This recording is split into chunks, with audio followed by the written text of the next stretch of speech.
Assista agora aos cortes do Pode Educar Brasil. Lá eu fiz uma revisão sistemática de literatura, que acompanha a minha dissertação, e aí os podcasts surgiram no início dos anos 2000, né? Sempre estou me referindo ao podcast como mídia de áudio digital, né? Então eles surgiram lá no início dos anos 2000, no mundo e no Brasil também, né? O primeiro podcast brasileiro reconhecido é o Digital Minds, que também é de 2004, né? Enfim, mas as primeiras experiências de podcasts aplicados na educação são mais ou menos dessa época, 2005, 2006, e eu encontrei que esse início do podcast na educação foi no ensino de idiomas. Olha aí. De idiomas. Então, tem uma experiência lá em Portugal de alunos portugueses e alunos da Bélgica, né?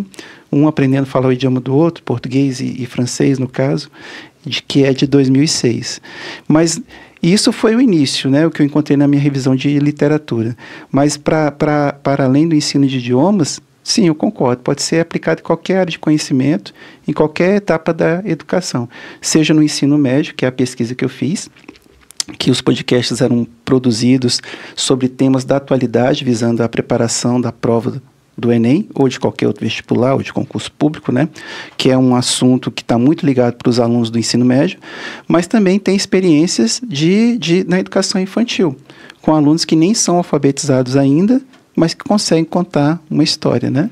E tudo isso aí tudo isso sempre levando em consideração que tem o papel do professor como orientador, incentivador, mediador, proponente, avaliador, não avaliador no sentido da nota, mas avaliador no sentido de propor aperfeiçoamentos nesse trabalho.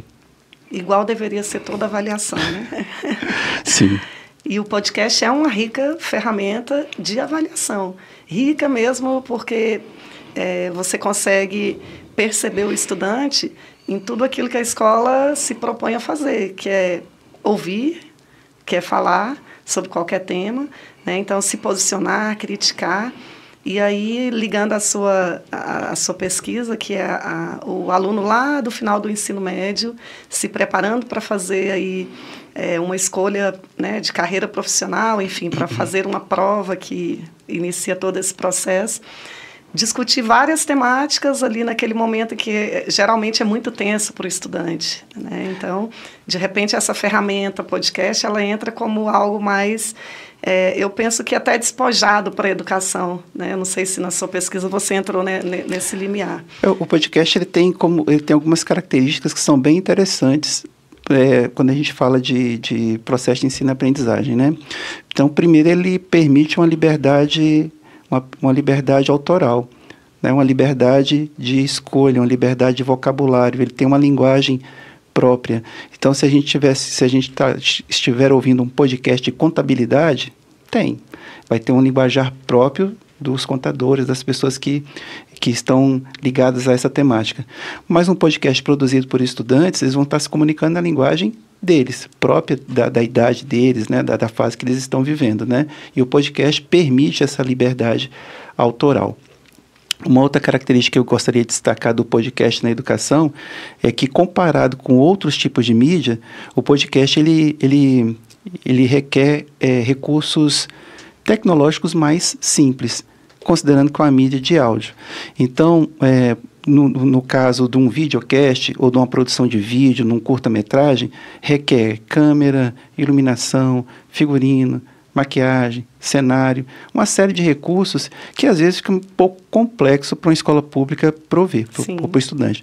Já o podcast, como ele é uma mídia de áudio, os recursos técnicos são mais simples de se produzir, de se editar, de se publicar, e também são bem mais baratos, né? Então, não há necessidade, não tem problema nenhum da gente ter um microfone bom, um fone bom, uma mesa de som, como está ali com o Dudu, né? Mas a gente consegue gravar um podcast com um aplicativo gratuito, usando o celular. O nosso celular de sempre. O nosso celular e o nosso notebook. Né? É possível gravar um material de qualidade, um podcast de qualidade com recursos bem simples, né?